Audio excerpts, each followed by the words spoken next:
She said I love spiders more than she said I love you. But that was okay because she was my first love and that was enough. And when I helped her bring the Christmas tree home from the woods, she brought the spiders in with her, scolding her parents for trying to keep them out as they moved from the tree onto this railing, the walls, the ceiling.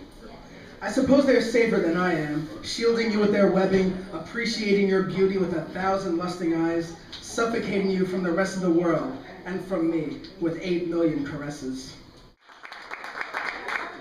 This next one's a short one. It's called A Poem About You. Me?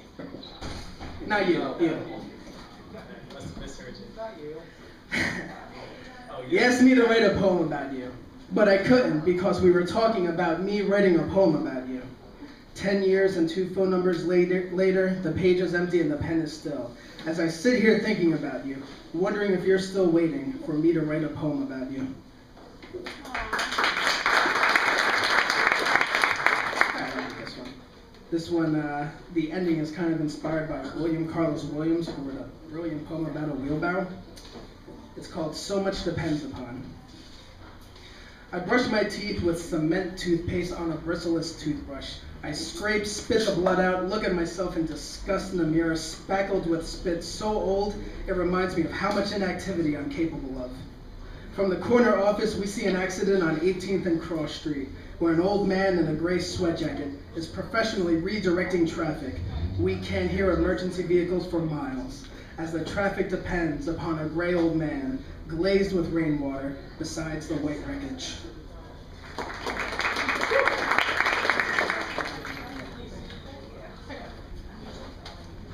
I'll do this one.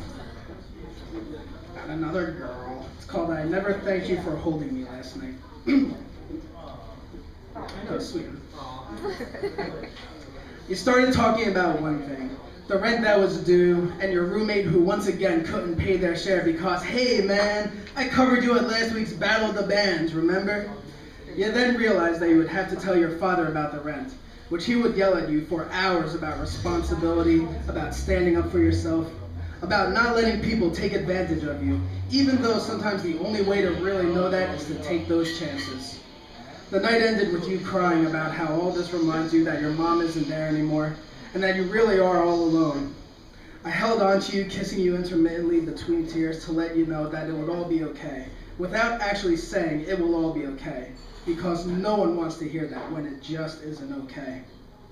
You called me today, 2 days after that night, thanking me for holding you as you cried, not knowing that this morning I woke up feeling unsure about myself, because last night we drove in silence. We had to resort to fumbling the radio for solace.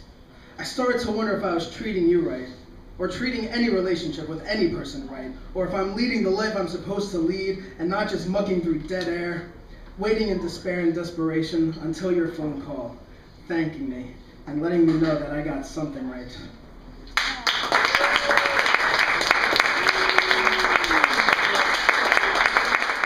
How much time do I got? Yeah, one more. Alright, I'll do one last one. I'll do a sonnet.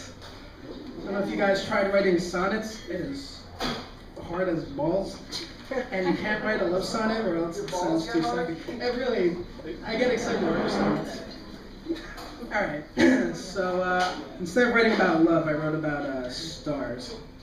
This is to the stars we ignore. Difference? What? Is there a difference? Look.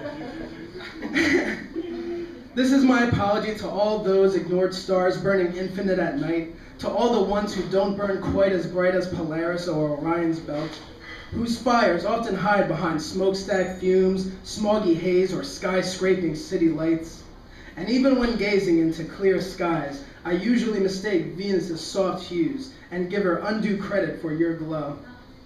Here's my apology for your lost glory, when your fiery zeal across cold, blackening horizons once imposed fear in our ancestors. Their shallow thoughts never knew your bright flares were dying slow. Thank you.